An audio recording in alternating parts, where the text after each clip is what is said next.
రెండవ రాజుల గ్రంథం 14వ అధ్యాయము 25వ వాక్యం.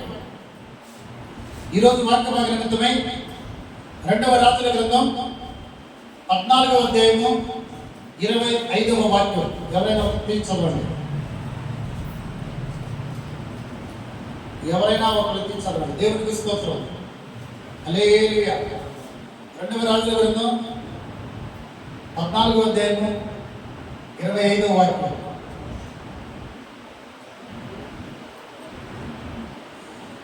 గట్ల పేరు చదువుతాను. గురివాడైన అమత్తయికి పుట్టిన తన సేవకుడైన యోనా అను ప్రవక్త ద్వారా ఇశ్రాయేలీల దేవుడకు యెహోవా సెలవిచ్చిన మాట చొప్పున ఇతడు ఆమాతులకు పోగు మార్గము మొదలుకొని మైదానపు సముద్రము వరకు ఇశ్రాయేలు వారి సరిహద్దును మరలా స్వాధీనము చేసుకును. తండ్రికి వందనాలు, స్తోత్రాలు. ఈ వాక్యం ద్వారా అందరితో మీరు మాట్లాడబోతున్న విధానం బట్టి వందనాలు, స్తోత్రాలు. వెనుకటి చివరిలో ప్రేమ మనసును మీరు కలుగు చేసి మీ నామానికి మీరు మహిమ తెచ్చుకోండి. మహిమ ఘనత ప్రభావం మీరు మాత్రమే పొందుకోమని యేసు నామములో ప్రార్థన చేసి వేడుకుంటూ ఉన్నాము తండ్రి. ఈ రోజు మన ప్రసంగ అంశం ఎక్కడికి వెళ్ళుచున్నాము. హల్లెలూయా, హల్లెలూయా. ఈ రోజు మన ప్రసంగ అంశం ఎక్కడికి వెళ్ళుచున్నావు. యేసు రక్తమే జయం, యేసు రక్తమే జయం, యేసు రక్తమే జయం, యేసు రక్తమే జయం, యేసు రక్తమే జయం, యేసు రక్తమే జయం, యేసు రక్తమే జయం, యేసు రక్తమే జయం, యేసు రక్తమే జయం. ఈ రోజు మన ప్రసంగం ఎక్కడికి వెళ్ళుచున్నావు. దేవునికి స్తోత్రం. హల్లెలూయా, హల్లెలూయా, హల్లెలూయా. ఒకసారి అందరూ కూడా మన ప్రసంగం చెప్పండి. ఎక్కడికి? కొంతమంది చెప్తున్నారు ఎక్కడికి వెళ్ళుచున్నావు. దేవునికి స్తోత్రం. హల్లెలూయా, హల్లెలూయా. దేవుడు ఆదికాండం నుండి మలాకీ గ్రంథం వరకు ప్రభుత్వం ద్వారా మాత్రమే ఆయన మాట్లాడాడు. తన ప్రజలతో ఆయన మాట్లాడాలంటే డైరెక్ట్ గా ఎప్పుడు దేవుడు మాట్లాడలేదు. ప్రవక్తల ద్వారా, యాజకుల ద్వారా, సేవకుల ద్వారా ఆయన ఎవరినైతే ప్రేమిస్తూ ఉంటాడో, ఆయన ఎవరినైతే ఇష్టపడతాడో, ఆయన ఎవరినైతే తన పనిలో వాడుకోవాలనుకుంటాడో, ఆయన ఎవరినైతే తనకు ఇష్టంగా ప్రేమించి నా ప్రజలకు నాకు మధ్యలో ఈ వ్యక్తి ఉంటే బాగుండదని దేవుడు ఎవరినైతే ఇష్టపడతాడో, ఒకవేళ వాళ్ళు ఆ పని చేయకపోయినా కూడా నడుము వచ్చి మెడ వచ్చి ఖచ్చితంగా తీసుకొచ్చి దేవుడు తన పనిని జరిగించుకుంటాడు. గట్టిగా చప్పట్లు కొడుతూ దేవుడు హల్లెలూయా. దేవుడు ఆదికాండం నుండి మలాకీ గ్రంథం వరకు ప్రవక్తల ద్వారా మాట్లాడాడు. కానీ మత్తయి సువార్త నుండి ప్రకటన గ్రంథం వరకు యేసుక్రీస్తు ప్రభువు వచ్చిన తర్వాత ఈ రోజున పరిశుద్ధాత్మని మనలో ఉంచి ఆయన మనతో మాట్లాడుతూ ఉన్నాడు. దేవుడికి స్తోత్రం. హల్లెలూయా. ప్రవక్త ఎవరు? ప్రవక్త. ప్రవక్త అంటే ఎవరు? దేవుని యొక్క వార్తలు, దేవుని యొక్క మాటలను, దేవుని యొక్క ఉద్దేశాలను, దేవుని యొక్క ఆలోచనను, దేవుడు ఏదైతే తనకు చెప్పాడు, దేవుడు ఏదైతే ఈ మాట తీసుకుని వెళ్ళి నా ప్రజలతోనూ చెప్పు, నా బిడ్డలతోనూ చెప్పు, వాళ్ళు ఎలాగ జీవించాలి, వాళ్ళు ఎలాగ నడవాలి, వాళ్ళు ఎలాగ ప్రవర్తించాలి, వాళ్ళు ఎలాగ ఉండాలి అని దేవుడు ఎప్పుడైతే ఒక బిడ్డను, ఒక సేవకుని, ఒక ప్రవక్తను తనకు ప్రజలతో మాట్లాడటానికి దేవుడు అతనికి ఏదైతే చెప్తాడో ఆ మాటలు తీసుకుని వెళ్ళి దేవుడు చెప్పినటువంటి ప్రజలతో చెప్పే అతన్ని ప్రవక్త అంటాం. దేవుడికి స్తోత్రం. హల్లెలూయా. ఈ మధ్య కాలంలో ప్రవక్తలు భూమి మీద బయలుదేరారు. ఈ మధ్య కాలంలో అనేకమైనటువంటి ప్రవక్తలు భూమి మీద బయలుదేరారు. నేను ప్రవక్తను, నేను ఉన్నతోడు చెప్తా, నేను లేని కూడా చెప్తా. దేవుడికి స్తోత్రం. హల్లెలూయా. ఒకసారి మన మందిరానికి వచ్చినటువంటి సిస్టర్, వాళ్ళకి తెలిసినటువంటి సిస్టర్ ఆమె ఆన్లైన్లో ఒక పాస్టర్ గారి దగ్గర అపాయింట్మెంట్ తీసుకున్నాను. దేవుడికి స్తోత్రం. హల్లెలూయా. ఎంత ఆన్లైన్లో ఒక పాస్టర్ గారి దగ్గర అపాయింట్మెంట్ తీసుకున్నాక దేవుడికి స్తోత్రం. హల్లెలూయా. అపాయింట్మెంట్ తీసుకోవడానికి 5,000 రూపాయలు అడిగాడంట. ఎంత? 5,000 రూపాయలు అడిగాడు. దేవుడికి స్తోత్రం. ఆయన పేరు వెనకాల ప్రవక్తే, ఎదర ప్రవక్తే. దేవుడికి స్తోత్రం. సరే, వీళ్ళు దేవుడి చేత వీరు అనేకమైనటువంటి గొప్ప సేవకుల దగ్గర వాళ్ళు ఉన్నారు. స్వచ్ఛమైనటువంటి ఆహారం వాళ్ళకి ప్రతి ఆదివారం దేవుడు వాళ్ళ సేవకులు నిలబెట్టి వాడుకుంటూ ఉన్నాడు. వాళ్ళకి కావలసినటువంటి ఆత్మీయ ఆహారం అందిస్తున్నాడు. కానీ వీళ్ళేమనుకున్నారు తెలుసా? మేము ఇక్కడ కాదు, అసలు ఆయన ఏం చెప్తాడో మేము విన్నామని 5,000 రూపాయలు ఇచ్చి విజయవాడ వెళ్ళారు. దేవుడికి స్తోత్రం. హల్లెలూయా. ఎంత? ముందే ఆన్లైన్లో పే చేయాలా, అంతేగాని వచ్చిన తర్వాత ఇస్తానంటే సరిపోదు. ముందు ఆన్లైన్లో ఫోన్పే, గూగుల్ పే, స్కానర్. ఈ మధ్యకాలంలో నేను ఒక చర్చిలో పెట్టాను, ఒక చర్చిలో చూశాను. ఈ పుల్పిట్ కూడా స్కానర్ పెడుతున్నారు పనుల. ఏంటది? ఎంత బాధ వస్తుందో తెలుసా, ఎంత వేదన వస్తుందో తెలుసా? రీసెంట్గా నేను ఒక 3 రోజుల క్రితం నేను ఒక వీడియో అప్లోడ్ చేశాను. మరి అది ఎంతమంది చూశారు నాకైతే తెలియదు. దేవుడికి స్తోత్రం. ఎంతమంది చూశారు? పాస్టర్ రవికుమార్ యొక్క దేవుడి యొక్క కార్యం పెట్టారు. మరి ఎంతమంది చూశారు? అయ్యేందుకు చూస్తారు మీరు? బిస్కెట్ వచ్చిందన్న. హల్లెలూయా. దేవుడికి స్తోత్రం. గ్రూప్లో పెట్టాను, యూట్యూబ్లో పెట్టాను, మా టీవీలో పెట్టాను, అక్కడ పెట్టా, ఎక్కడ పెట్టినా కూడా పెట్టుకోవాలి. ఇది మనకు కాకుండా ఏదో పెడతామంతే, పని మాట లేకుండా. మన పని మందే. గ్రూప్లో వచ్చిందా డిలీట్ చేయి, స్టోరేజ్ ఎక్కువైందా? నిజమేనా? హల్లెలూయా. శుక్రవారం సాయంత్రం నేను గ్రూప్లో పెట్టాను. 9 మంది మాత్రమే చూశారు. దేవుడికి స్తోత్రం. హల్లెలూయా. సరే, దేవుడి మహాకృపను బట్టి ఆ ప్రవక్త వచ్చాడు, విజయవాడ వచ్చాడు. వీళ్ళు వెళ్ళారు 5,000 ఇచ్చి. ఎంత ఇచ్చి చెప్పాలి? ఎంత? 5,000 ఇచ్చారు. ఎవరి దగ్గరికి? పాస్టర్ గారి దగ్గర, ప్రవక్త దగ్గరికి. ఆయన పేరే ప్రవక్త అంట. 5,000 ఇచ్చేళ్ళారు. దేవుడికి స్తోత్రం. హల్లెలూయా. వెళ్ళిన తర్వాత అందరికీ ప్రార్థన చేస్తారంట. ఒకళ్ళు వెళ్ళొచ్చిన తర్వాత ఇంకోళ్ళు ఇంటర్వ్యూ లాగా. ముందు మీరు రండి, తర్వాత ఇంకొకళ్ళు.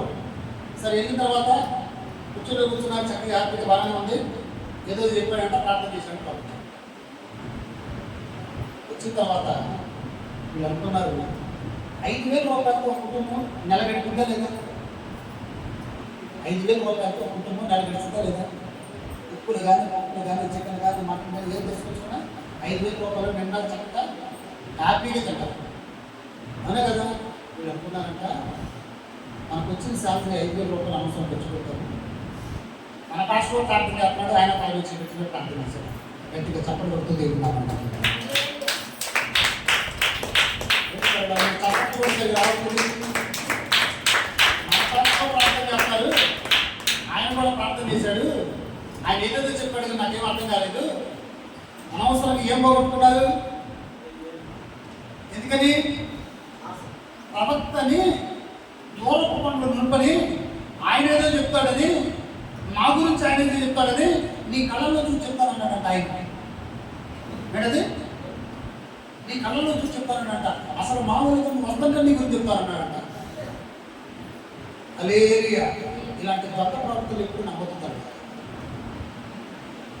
దేవుడు అభిషేకం ఇచ్చినటువంటి ఏ ప్రవక్త అయినా ఈ రోజున కృపాకాలంలో ఉన్నటువంటి మనం, ఈ రోజున దేవుని కుడిపార్శ్వాన కూర్చోడానికి కృప చూపించినటువంటి మనం, ఆయన ఒక మాట చెప్పాడు.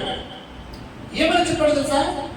మత్తయి సువార్త 10వ అధ్యాయం ఒకసారి చూడండి. మత్తయి సువార్త 10వ అధ్యాయము 5వ వాక్యం నుండి ఒకసారి. దేవునికి మహిమ కలుగును గాక. హల్లెలూయా. హల్లెలూయా. యేసు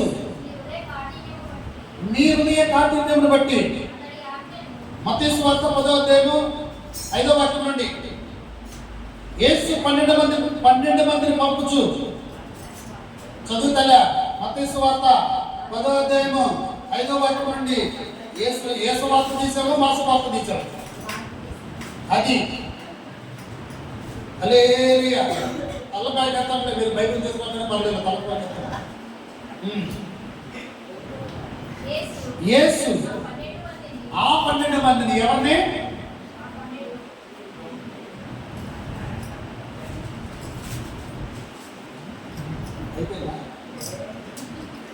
రేపు నుండి వేరే పక్కపక్కన వచ్చు, ముందు ఒకడు వెనకాలవచ్చు. దేవుడికి స్తోత్రం. హల్లెలూయా, హల్లెలూయా. ఇక మళ్ళీ ఎప్పుడు పక్కపక్కన కూర్చుంటే అతిశయం కూడా వచ్చు.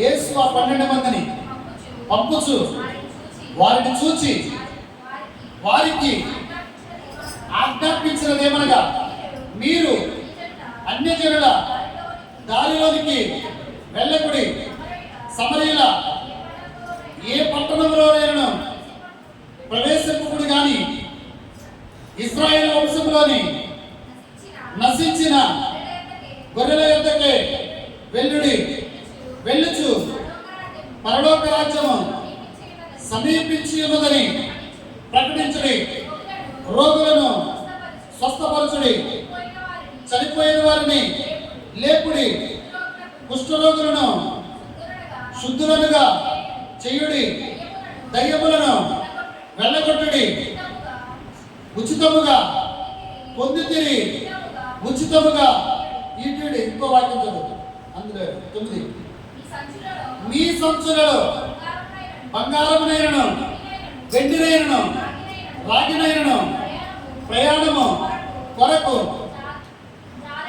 జాలనైనను 2 అంగీలనైనను చెప్పులనైనను చేతికలనైనను సిద్ధపరచుకొనకుడి. పనివాడు తన ఆహారములకు పాత్రుడు కాడా. దేవునికి స్తోత్రం. హల్లెలూయా, హల్లెలూయా. 8వ వాక్యం ఒకసారి చదవండి. రోగులను చనిపోయిన వారిని లేపుడి, కుష్ఠరోగులను శుద్ధులనుగా చేయుడి, దెయ్యములను వెళ్ళగొట్టుడి, ఉచితముగా పొందితిరి, ఉచితముగా ఈయుడి. ఎక్కడి నుండి వీళ్ళు ఉచితంగా పొందుకున్నారు? ఈ యేసుక్రీస్తు ప్రభువారు 12 మంది శిష్యులు పంపిస్తూ వాళ్ళకి ఇలాగ ఆజ్ఞాపించారు. వాళ్ళతో కరెక్ట్గా క్లీన్ కట్గా ఆయన ఉన్నట్టు చెప్పి వాళ్ళు పంపించారు. ఆ 12 మంది దేవుని కోసం అలాగే ప్రతిగా గట్టిగా చప్పట్లు కొడుతూ దేవుని హల్లెలూయా, హల్లెలూయా. ఈ రోజున యేసుక్రీస్తు ప్రభువారు సేవకులను ఎన్నుకోకపోతే, ఈ రోజున యేసుక్రీస్తు ప్రభువారు సేవకులను నిలబెట్టుకోకపోతే, ఈ రోజున యేసుక్రీస్తు ప్రభువారు సేవకులను వాడుకోకపోతే, ఈ రోజున ఇతరు సేవకుడు అని ఎవరైతే సేవకులుగా పిలువబడుతున్నారో, దేవుని చేత అభిషేకించబడినటువంటి సేవకులు కాకపోతే, దేవుని చేత అభిషేకం లేనటువంటి సేవకులు కాకపోతే, ఉచితముగా ఏది ఎవరు? దేవునికి స్తోత్రం. హల్లెలూయా. దేవుని చేత అభిషేకించబడి దేవుని ప్రణాళికలో ఉన్నటువంటి సేవకులు, దేవుని కుటుంబాన్ని కూర్చోడానికి, దేవుడు అప్పచెప్పినటువంటి బాధ్యతలు చేయడానికి, దేవుడు వారికి అప్పచెప్పినటువంటి భారాన్ని చేయడానికి వాళ్ళు ఎంత సంసిద్ధతో ముందుకొస్తారో తెలుసా? ఏది ఎక్కడికి వెళ్ళినా ప్రభు నామానికి మేము తీసుకొస్తారు. ఎక్కడికి వెళ్ళినా కూడా ప్రభు నామాన్ని కలిపి తీసుకొస్తారు. ఎక్కడికి వెళ్ళినా కూడా ప్రభు నామం స్తుతించబడాలంటారు. ఎక్కడికి వెళ్ళినా కూడా ప్రభు నామం కనపరచబడాలంటారు. ఎక్కడికి వెళ్ళినా కూడా నేను తగ్గించబడాలి, నా ప్రభు హెచ్చించబడాలంటారు. అట్టి వారు మాత్రమే ఈ రోజున దేవుని యొక్క సువార్తను ప్రకటిస్తున్నారు. అట్టి వారు మాత్రమే భూమి మీద 1% ఉన్నారు. గట్టిగా చప్పుడు దేవుని నామములో. హల్లెలూయా. సేవకునికి 2 తీర్పులు, మీకు 1 తీర్పు. విశ్వాసులకు ఒకే 1 తీర్పు, మాకు 2 తీర్పులు. ఈ 2 తీర్పులు దేవుడు ప్రవక్త అని చెప్తున్నటువంటి ప్రవక్తలతో మేము గొప్ప సేవకులు అని చెప్పుకున్నటువంటి సేవకులతో, మేము ఉన్నట్లుగా చెప్పుకున్నటువంటి సేవకులతో, మేము విశ్వాసాన్ని చూసి నీ పేరు పెట్టి పిలుస్తామని చెప్తున్నటువంటి సేవకులతో దేవుడు ఎప్పుడు కూడా ఆది కాండం నుండి ప్రకటన గ్రంథం వరకు ఆయన ఏదైతే చెప్పమన్నాడో మనుషులకు దేవునికి, ప్రజలకు దేవునికి మధ్యవర్తి ప్రవక్తలు, సేవకులు, యాజకులు దేవుడు చెప్పమన్న మాటలు మాత్రమే ప్రజలకు చెప్పారు. దేవుడికి స్తోత్రం. హల్లెలూయా. దేవుడు చెప్పమన్న మాటలు మాత్రమే ప్రజలతో చెప్పారు. వాళ్ళు దేవుడు చెప్పమన్నది ఎప్పుడు చెప్పలా. ఎందుకంటే వాళ్ళకు తెలుసు దేవుడు మమ్మల్ని ఎన్నుకున్నాడు, ఆయన చెప్పమన్నది మాత్రమే చెప్పాలి, లేకపోతే ఆయన మమ్మల్ని వాడుకోడని వాళ్ళు భయపడి దేవుడి కోసం నిలబడ్డారు. కాబట్టి ఆ రోజుల్లో దేవుని యొక్క సువార్త అలాగ ప్రకటించడానికి దేవుడు కృప చూపించాడు. ఈ రోజున ప్రవక్తలనే చెప్పబడుతున్నటువంటి సేవకులు ఎంతమంది ఉచితముగా దేవుడు ఇచ్చాడు, ఉచితముగా ఇస్తూ ఉన్నారు. గట్టిగా చప్పట్లు కొడుతూ దేవుని నామమున హల్లెలూయా. ఎక్కడికి వెళుచున్నారు? ఏంటిది? ఎక్కడికి వెళుచున్నారు? గృహ ఆరాధనకు రావాలంటే, గృహ ప్రార్థనకు రావాలంటే, గృహ దర్శనాలకు రావాలంటే, ప్రత్యేకమైన ఆరాధనలకు రావాలంటే, ప్రత్యేకమైన ప్రార్థనలకు రావాలంటే, నీ ఇంట్లో కూడికి పెట్టుకోవాలంటే మొట్టమొదటిది ఏది కూడా కొంతమందిని చూస్తే చాలా బాధేస్తుంది, కొంతమందిని చూస్తే వేదన వచ్చింది. వాళ్ళు డైరెక్ట్గా కొంతమందిని విశ్వాసం అడుగుతున్నారంట. ఏమని అడుగుతున్నారు తెలుసా? మేము ప్రార్థనకు వస్తున్నాము, మా కాలు కింద పెడతారు. మేము గృహారాధనకు వస్తున్నాము, మా కాలు కింద పెడతారు. మేము ఎలా వస్తున్నాము, మాకేంటి? ఒక్కొక్కసారి గుండె తరుక్కుపోతుంటారు. హల్లెలూయా, హల్లెలూయా. దేవుడు సేవకుని నిలబెట్టేటప్పుడు, దేవుడు సేవకుని వాడుకునేటప్పుడు సమస్తము సేవకునికి ఏది కావాలో దేవుడు చూసుకుంటాడా లేదు? గట్టిగా చప్పట్లు కొడుతూ దేవుడు నామమున చెప్తారు. హల్లెలూయా. మీరు చప్పట్లు కొట్టరు అంటే కాళ్ళ కార్యక్రమం చూస్తారు. హల్లెలూయా. దేవునికి మహిమ కలుగును గాక. ఇది దేవుడి మందిరం, సినిమాలు కాదుగా, అంతేగాని ఎక్కడ కూర్చోడానికి. దేవునికి మహిమ కలుగును గాక. హల్లెలూయా, హల్లెలూయా. ఉచితముగా, ఏంటది? ఉచితముగా ఈ రోజున దేవుని యొక్క సేవకులకు ఆయన ఉచితంగా ఇచ్చాడు. గట్టిగా చెప్పండి. ఆయన ఉచితంగా ఇచ్చాడు. మేమేం చేయాలి?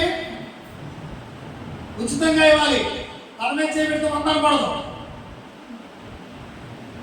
పెడతారు కదా అపాయింట్మెంట్లకి మనకు అపాయింట్మెంట్లేనండి. ఆయన కానీ వాడుకోకపోతే, పరిశుద్ధాత్మ సేవకులు ఉంచకపోతే, పరిశుద్ధాత్మని ఆయన వాడుకోకపోతే, పరిశుద్ధాత్మని వాళ్ళలో ఉంచకపోతే, దేవుడు ఏదైతే చెప్పకపోతే ఎందుకు పనికొస్తారండి సేవకులు? హల్లెలూయా, హల్లెలూయా. ఈ రోజున కొన్ని ప్రాంతాలకు వెళ్ళినప్పుడు, కొన్ని గృహాలకు వెళ్ళినప్పుడు, కొన్ని మందిరాలకు వెళ్ళినప్పుడు ఎంత ఇదిగా ఉన్నారంటే అంత ఇదిగా ఉన్నారు. కానీ మనం ఎవరిని కూడా విమర్శించాల్సిన పని లేదు. దేవునికి స్తోత్రం. ఎవరిని కూడా ఏదైతే చూపించాల్సిన పని లేదు. ఎవరికి తగ్గ జీతం ఆయన ఇస్తాడా లేదా? మంచిగా ఉన్నవానికి మంచి జీతం, చెడ్డగా ఉన్నవానికి చెడ్డ జీతం. దేవునికి స్తోత్రం. హల్లెలూయా. అవునా కదా? నువ్వు పని చేస్తే జీతం వస్తుంది. పొద్దునుండి సాయంత్రం వరకు ఫోన్లో అది ఇది చూస్తే ఏమొస్తుంది? హల్లెలూయా. దేవునికి మహిమ కలుగును గాక. హల్లెలూయా, హల్లెలూయా. ఈ రోజున సేవకులైనటువంటి పాస్టర్స్తో, సేవకులతో దేవుడు చెప్తున్నటువంటి మాట, నీ ప్రవర్తన విషయంలో నువ్వు ఎక్కడికి వెళ్తున్నావు? ఉచితముగా నేను ఇచ్చాను. ఏమన్నాడు ఆయన? ఉచితముగా ఇచ్చానన్నాడు.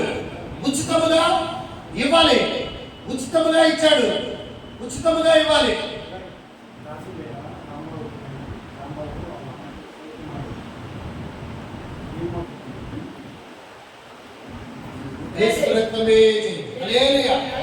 దేవుడు ఉచితంగా ఇచ్చాడు. ప్రతి సేవకుడు, ప్రతి విశ్వాసికి ఉచితముగానే ఇవ్వాలి. గట్టిగా చెప్పడం. హల్లెలూయా, హల్లెలూయా. ఉచితముగా ఇచ్చాడా? దేవుడు గొప్పగా వాడుకున్నాడు. ఉచితముగా ఇవ్వలేదా? కొద్ది రోజులు మాత్రమే దేవుడు చూస్తాడు, తర్వాత అభిషేకం తీసేస్తాడు. తర్వాత ఏం చేస్తాడు తెలుసా? ఎక్కడ వేసుకున్నా కూడా అక్కడే ఉంటుంది, వాడుకోవటం కూడా ఆపేస్తాడు. దేవుడికి స్తోత్రం. హల్లెలూయా. నిన్ను దేవుడు పిలిచాడంటే, నిన్ను దేవుడు ఎన్నుకున్నాడంటే, నిన్ను దేవుడు తన సేవలో నిలబెట్టుకున్నాడంటే, నీకు కొన్ని ఆత్మలు ఇచ్చాడంటే, నీకు ఒక మందిరం ఇచ్చాడంటే, నీకు ఒక సంఘం ఇచ్చాడంటే, నీ సామర్థ్యాన్ని బట్టి కాదు. నేను నీతో ఉంటాను, నేను నిన్ను వాడుకుంటాను, నేను నిన్ను నిలబెడతాను, నువ్వు నా ప్రజలను రక్షించాలి, నశించిపోతున్న బిడ్డలు రక్షించాలి, నేను నీకు సామర్థ్యం ఇస్తా, నీకు అన్ని ఇస్తా, నేను నిలబెడతాను ఆయన చెప్పి వాడుకుంటాడు. ఆయన వాడుకుంటాడు కాబట్టి నువ్వు వాడబడతావు. నీ అంతటికి నువ్వు వాడవాలంటే ఎప్పటికీ వాడబడవు. దేవుడికి స్తోత్రం. హల్లెలూయా.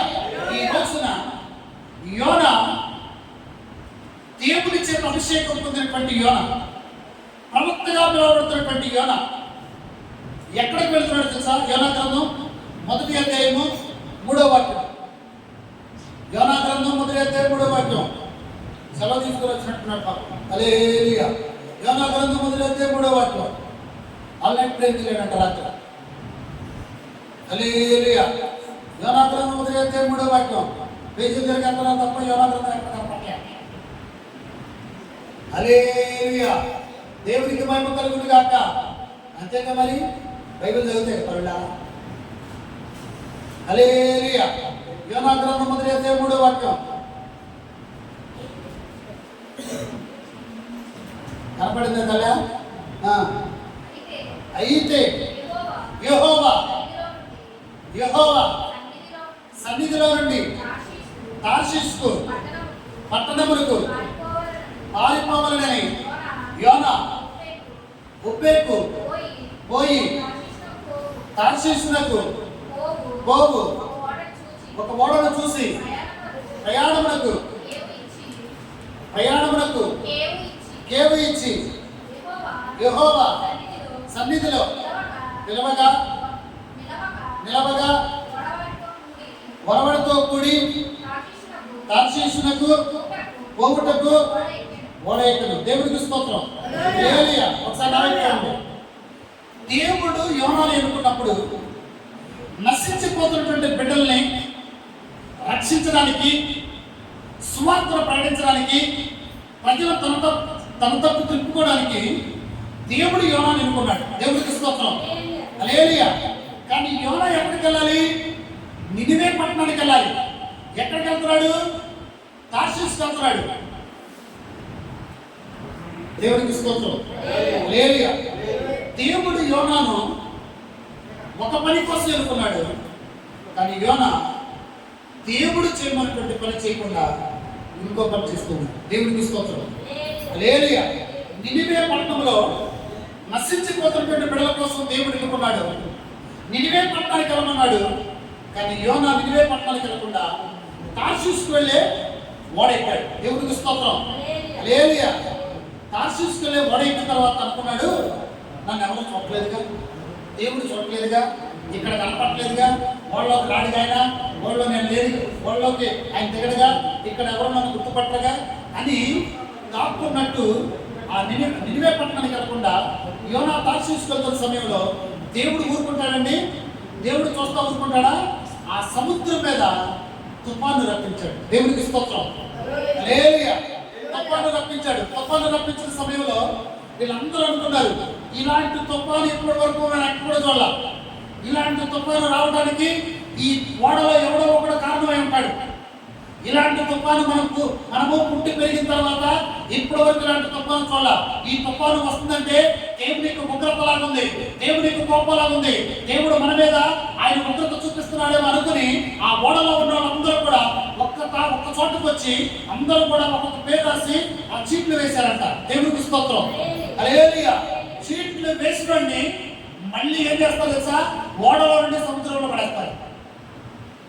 అందరూ చీట్లు వేశారు, అందరూ పేర్లు రాశారు. ఎవరి పేరు వచ్చింది? పారిపోయేవాడి పేరు వచ్చింది. ఒక చోటకి దేవుడు వెళ్ళమన్నాడు, ఇంకో చోటకి దేవుడు కష్టమైనటువంటి ప్రదేశానికి వెళ్ళమంటే నేను అక్కడికి వెళ్ళిన పాస్టర్ గారు విజయవాడ సువార్త చెప్తానంటే అక్కడ నుండి మీరు మళ్ళీ తీసుకొస్తారా లేదా? హల్లెలూయా. తార్షీషుకు వెళ్ళే వాళ్ళలో ఎక్కారు. చక్కగా ఆ లాటరీ తీయలోనే మనోడి పేరు వచ్చింది. ఎవరి పేరు? నీ పేరు వచ్చింది. ఎవరి పేరు వస్తుందండి? వాళ్ళు ఎవరున్నారు? ఎవరున్నారు చెప్పండి తల్లిడారా? అదే మీకు నమ్మరాలు యోనా ఉన్నాడు. యోనా పేరు వచ్చింది. దేవుడికి స్తోత్రం. హల్లెలూయా. వీళ్ళందరూ అనుకుంటారు తెలుసా, నీ వల్లే ఈ యొక్క సముద్రం మీద తుఫాను వస్తుంది, నీ వల్లే నువ్వు ఎక్కడికి వెళ్ళాలి. ఇలాంటి తుఫాను నేను పుట్టి పెరిగిన తర్వాత చూడాల. దేవుడి యొక్క వక్రతలాగుంది, దేవుడి యొక్క కోపలాగుంది. దేవుడు ఏదో చేయాలనుకున్నాడు. ఇంకొక గంట సేపు కానీ ఒక 10 నిమిషాలు ఉంటే ఈ ఓడను కూడా బద్దలు చేస్తాడు ఆయన. నువ్వు నీ ఒక్కల కోసం మా ప్రాణాలన్నీ కూడా తీసేస్తామని మనోడిని ఏం తెలుసా, మనోడిని లేపి ఆ సముద్రంలో పడేస్తాడు. సముద్రంలో పడేస్తే వాడు ఉంటాడండి. ఎందుకని? సముద్రం లోతంతో తెలుసా అండి? సముద్రం లోతంతో తెలుసా? ఈ చివరి నుండి చివరి వరకు సముద్రంతో గొడవ తెలుసా? కను చూపు మేర మనకు తెలియదు. దేవుడికి స్తోత్రం. ఆ సముద్రానికి దేవుడు ఏం చేశాడు తెలుసా? ఆన కట్టేశాడంట. గట్టిగా తప్పడు కొడుతుంది. సముద్రానికి ఏం చేశాడు ఆయన? ఆన కట్టేశాడు. చిన్న చిన్న పిల్ల కాలువలు పొంగితేనే మా నీళ్ళలో పడతాయి. చిన్న చిన్న పిల్ల కాలువలు పొంగితేనే మా కళ్ళకు నీళ్ళ పడతాయి. సముద్రానికి దేవుడు ఆనకట్ట తీసేస్తే భూమి కనిపించదు. హల్లెలూయా. అది జరిగింది ఎప్పుడో. దేవుడికి స్తోత్రం. ఎందుకంటే మారు మనసు లేదు, రక్షణ లేదు, అంతా కూడా ఇష్టం వచ్చింది జీవించలేదు. ఎప్పుడైతే యోనాను ఆ పడవలో ఉన్న వాళ్ళందరూ కూడా సముద్రంలో పడేశారు, దేవుడు ఊరుకుంటాడండి? దేవుడు విడిచిపెట్టాడండి? ఆయన కోపగించుతోనే కృపా వాత్సల్యంతో మనల్ని పోషించే దేవుడు. గట్టిగా చెప్పగలుగుతూ దేవుడు బయలుదేరి దగ్గర నుండి దేవుడు యోనాను వస్తున్నాడు. బయలుదేరి దగ్గర నుండి దేవుడు చూస్తున్నాడు. దర్శించుకోవాలి, టికెట్ తీసుకున్నాడు. వెళ్ళి మా ఊరికి మూల కూర్చున్నాడు. వాళ్ళు తీసి ఎప్పుడైతే పడేస్తారనే సమయానికి దేవుడే మళ్ళీ జోక్యం చేసుకుని నా బిడ్డ చనిపోకూడదు, నా బిడ్డ బాధపడుతూ నేను చూడకూడదని మళ్ళీ ఒక చేపకు ఆయన ఆజ్ఞాపించాడు. ఆ చేప ఎప్పుడైతే ఓడలో నుండి యోనాను కింద పడేస్తున్నారో ఆ చేప రెడీగా ఉంది. తన నోట్లోకి తీసుకుంది. గట్టిగా చప్పలు కొడుతుంది. హల్లెలూయా, హల్లెలూయా, హల్లెలూయా. తీసుకొని వచ్చి ఎక్కడ ఉంది తెలుసా? తార్షీషుకు వెళ్ళి ఓడ ఎక్కాడు. తీసుకొచ్చి నినివే పట్టణపు సముద్రపు ఒడ్డున అతన్ని మూసివేసి, ఎక్కడికి? నినివే పట్టణపు సముద్రపు ఒడ్డున మూసేసింది. గట్టిగా చెప్పడం ఉంటారా?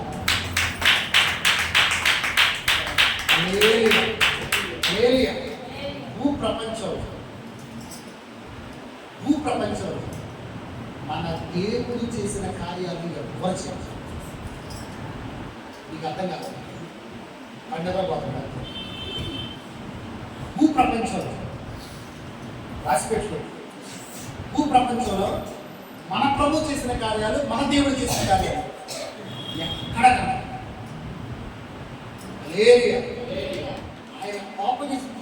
పడతాడు. కోపపడి మళ్ళీ వెంటనే జాలి పడతాడు. ఆయన కోపం నిమిషం మాత్రమే ఉంటుంది. ఆయన కోపం నిమిషం మాత్రమే ఉంటుంది. మళ్ళీ తీసుకొచ్చి నినివే పట్టణం. ఈ రోజున ఎక్కడికి వెళుతున్నా? నీ జీవితం ఎక్కడ? నీ స్థితి ఎలాగ? దేవుడు చేయమన్న పని చేస్తున్నావా? దేవుడు వద్దన్న పని చేస్తున్నావా? దేవుడు మళ్ళీ ఎప్పుడు కూడా అబ్జర్వ్ చేస్తానే ఉంటాడు. దేవుడి కళ్ళు దృష్టి మన సంచారం చేస్తూ ఉంటుంది. మనం తప్పు చేసినా, ఉప్పు చేసినా, ఎక్కడున్నా ఏమున్నా దేవుడు చూస్తానే ఉంటాడు. లేదు చూస్తాడో లేదా? నువ్వు అమ్మాయితో మాట్లాడినా చూస్తాడైనా, అమ్మాయిని బడి మీద ఎక్కించుకుని చూస్తాడైనా, నువ్వు రూమ్లోకి వెళ్ళి మామూలుగా చాటింగ్ చేసినా చూస్తాడైనా.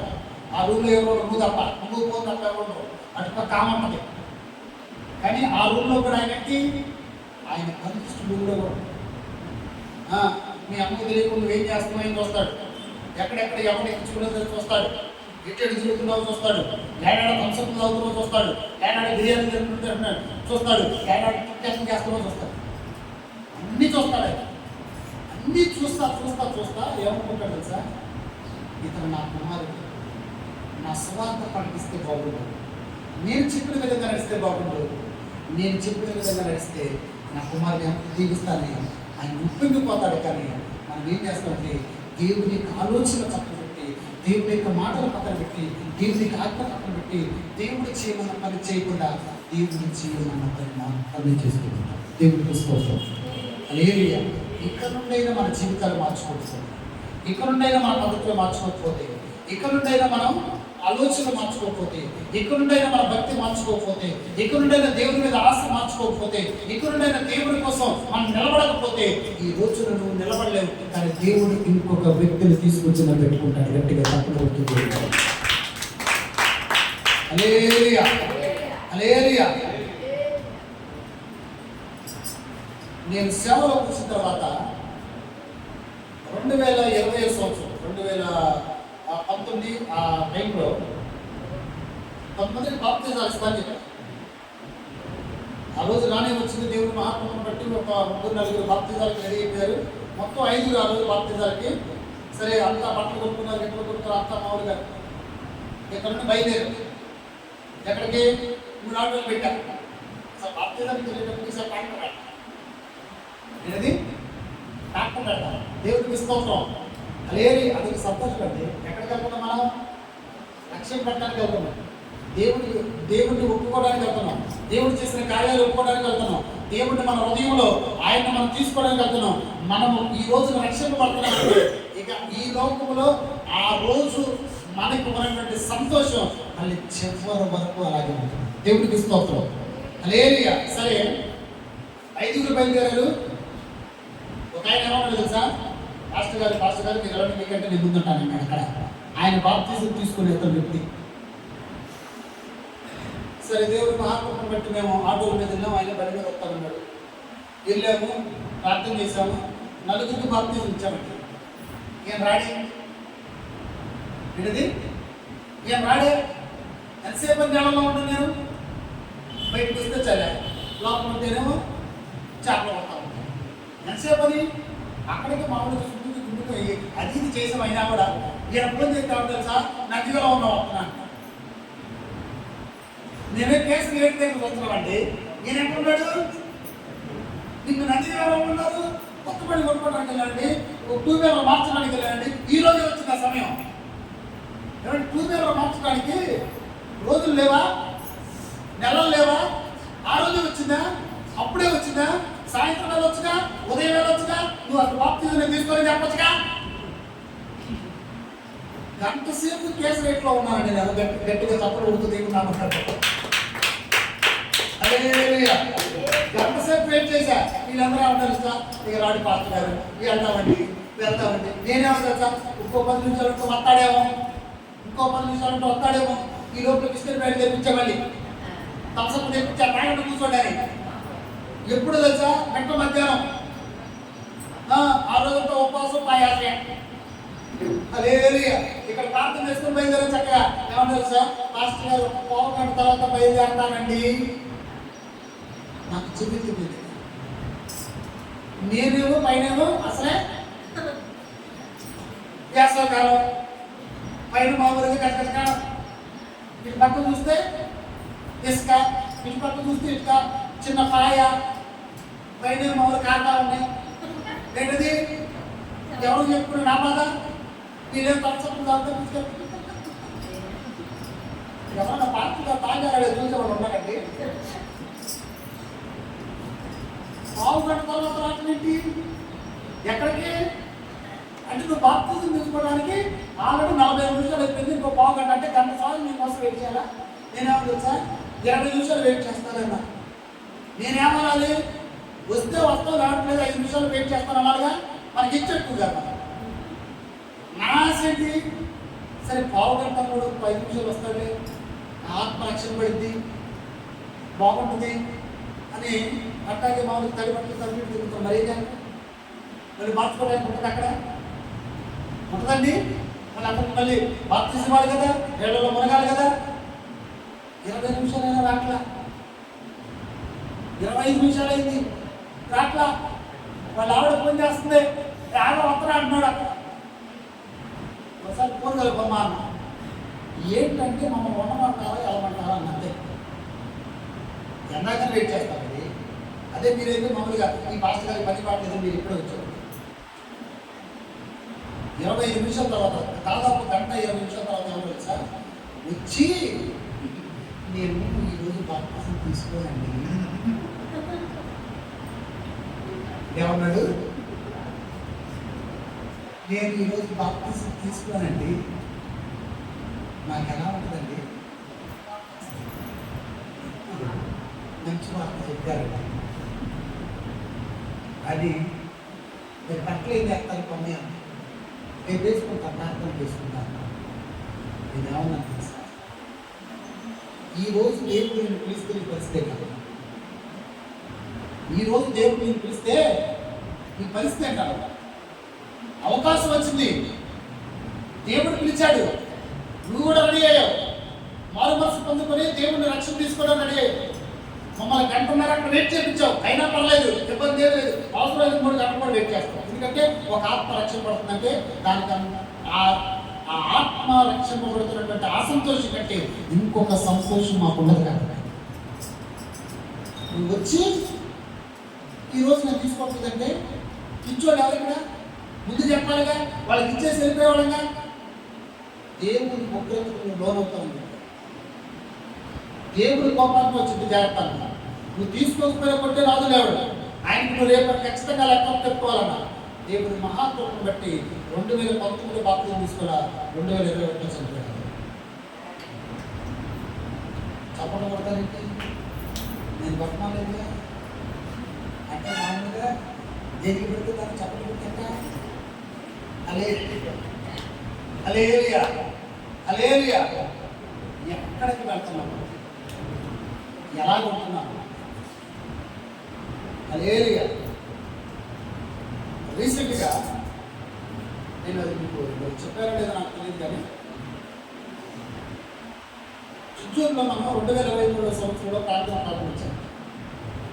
2023 సంవత్సరంలో వెళ్తున్నాను. అప్పుడు నాకు బైక్ వెనకాల పెట్టుకొని బాక్స్ వెళ్తున్నాను. దాదాపు సంవత్సరం వరకు ఎవరు రాలేదు.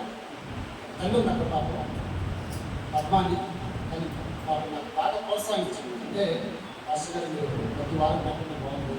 ఫస్ట్ బాగా వచ్చారు. నేను వచ్చేసరికి ఇక వేరే సంఘానికి వెళ్ళే వాళ్ళు వాళ్ళ పాస్టర్ తిరిగి కొంచెం ఆఫీసర్స్ పర్లేదని. నా ఆశ ఏంటంటే రక్షణ పడిన వాళ్ళ దగ్గరికి కాదు నేను లేదు, రక్షణ పడిన వాళ్ళ దగ్గరికి నేను అలా. సరే, దేవుడు మహాత్మ బట్టి 2024 సంవత్సరంలో ఒక ఫ్యామిలీ వస్తారు. రీసెంట్గా ఆమె కూడా చనిపోయింది. వాళ్ళకి 3 బాబులు.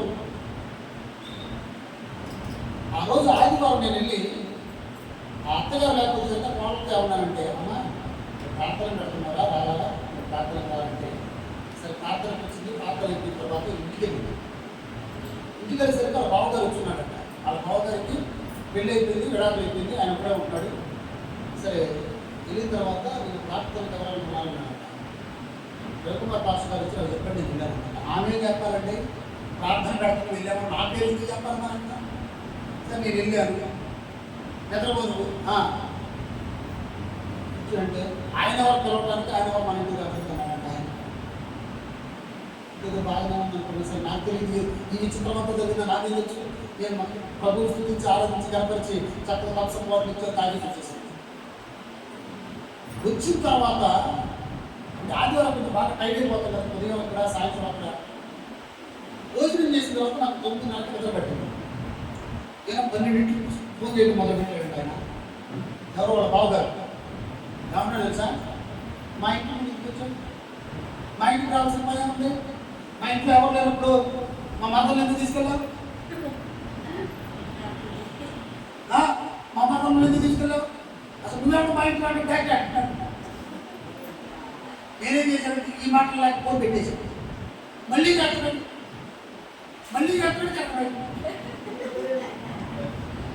ఏం చేసిందేంటి, ఏం తిట్టేదేంటి? అసలే మామూలు నిద్రకాలం మీద ఉంది. అంటే నా సంగతి ఇదే, జుత్తూరులో లేకుండా చేస్తాను, జుత్తూరు రానికుండా చేస్తాను. నిద్ర మందులో ఉన్నాను కదా, సరే ఏదో అంటున్నాను, మళ్ళీ పెట్టేశాడు, మళ్ళీ చేస్తున్నాడు. ఈ గొంతును దాదాపు 2 గంటలు కూర్చోబెట్టాడు. 12 గంటల ఉంది తెల్లవారుజామున 2 గంటల వరకు ఆయన ఫోన్ మాట్లాడేది. నేను మనకు హాల్ ఉంది కాబట్టి హాల్లో మాట్లాడే పిల్లలు కానీ వీళ్ళు కొడుకున్నారు. చివరి ఒక మాట అన్నాడు. నాకు అప్పుడు వరకు ఆయన ఏమన్నా కూడా నేను కోర్టుగా నా ప్రభుత్వాలు సంవత్సరం తిరిగే లోపల చుట్టూరు రాకుండా చేస్తాను, చుట్టూరు నేను రానివ్వను ఏమన్నాడు. సంవత్సరం తిరిగే లోపల నిన్ను చుట్టూరు రానివ్వకుండా చేస్తా, అసలు చుట్టూరులో అడుగు పెట్టనివ్వకుండా చేస్తాను. ఆ మాటకి అసలు మనం అసలు ఇక అదే ప్రసక్తి లేదు. ఇక 6 నూరైనా 100 6 100 ఇవ్వాల్సిందే. హల్లెలూయా. ఏమన్నా తెలుసా, నువ్వు సంవత్సరం తిరిగే లోపల నువ్వు చుట్టూ రానివ్వకుండా చేస్తానన్నా, సంవత్సరం తిరిగే లోపల నా దేవుని మేము చూస్తాను. గట్టిగా చెప్పాలి. హల్లెలూయా. నేను పట్టణం చెప్పంటే సంవత్సరం తిరిగే లోపల నా దేవుడు ఏంటో చూస్తూ నా దేవుడు మేము చూస్తాను. రేపు సంవత్సరం అనగా ఈరోజు తెచ్చాడు. ఇప్పుడు కొట్టాలి చెప్పండి మరి.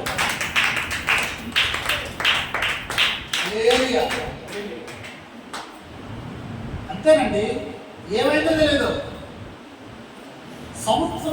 సంవత్సరానికి ముందు ఆయన ఎన్ని పొద్దులు తింటాడు నేను మర్చిపోయా. ఆయన మర్చిపోతాడా? నిన్ను ముట్టినవాడు నాకు కనుకుంటు పెట్టినాడు అన్నాడు.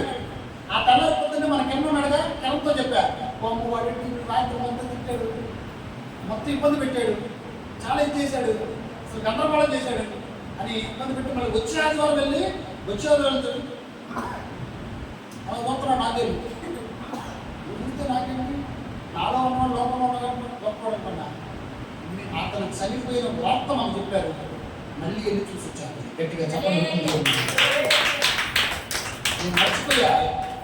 బయటకు వచ్చి బండి స్టార్ట్ చేసిన బండి వస్తుంటే నేను అక్కడ వచ్చిన కెన్నాను. సంవత్సరం తిరగక ముందు ఏ మాట మాట్లాడి గుర్తున్నాను. అప్పుడు నాకు బతికి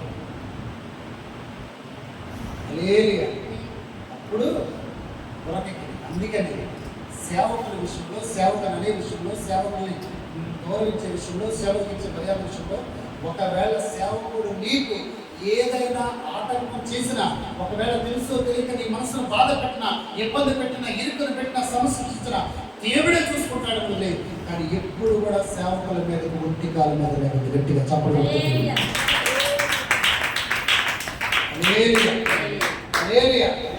ఆ రోజు నేను రికార్డ్ చేస్తే నన్ను కూడా బెదిరించాడు. అసలు దేవుడు ఊరుకుంటాడండి. మనం ఎప్పుడైనా దేవుడి పనిని సక్రమంగా చేయడానికి ఇష్టపడతాడు. ఆయన ఉచితంగా ఇచ్చాడు. నేను ప్రతి ఉన్నంత వరకు నా ప్రభు పని ఉచితంగానే చేస్తాను. గట్టిగా చెప్పలేదు. నేను కానీ కానుక వైపు చూస్తే ఈ రోజు వరకు సేవలో ఉండేవాడు కాదు. నేను కానీ దశమ భాగాల వైపు చూస్తే ఈ రోజు వరకు సేవలో ఉండేవాడు కాదు. ఈ రోజున నేను నిలబడ్డానంటే నా ప్రభు నిలబెట్టాడు. నేను ఈ రోజు కూడా నా ప్రభు వైపు మాత్రమే చూస్తున్నా. ఈ రోజున అందరూ విడిచిపెట్టి వెళ్ళిపోయినా కూడా ఆయన ఒకే ఒక మాట అన్నాడు, మునుపటి కంటే అధికమైన మేలు నీ కలగ చేస్తాడు. గట్టిగా చెప్పడం. ఆయన మరువని దేవుడు, విడువని దేవుడు, గొప్ప దేవుడు.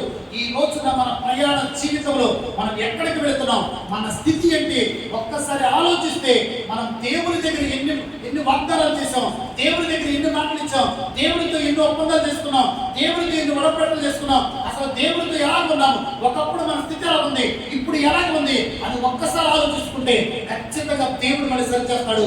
పూర్వ స్థితిని మీకు దేవుడు ఇచ్చును గాక, పూర్వపు భక్తిని దేవుడు మీకు ఇచ్చును గాక, పూర్వపు విశ్వాసాన్ని దేవుడు మీకు ఇచ్చును గాక. ఒకవేళ మీకు వ్యతిరేకంగా ఏదైనా విరోధి పనిచేస్తున్నా, ఎవరు ఎన్ని మాటలైనా వాళ్ళను ఒక్క మాట అనొద్దు. దేవాను చూస్తున్న దేవుడు దేవాను చూస్తున్న దేవుడు మనం చాలంటే ఆయన చూసుకుంటాడు. ఆయన ఎలాగ మార్చాలో అరసెకంలో పరిస్థితులు మారుస్తాడు. గట్టిగా చెప్పడం అవుతుంది.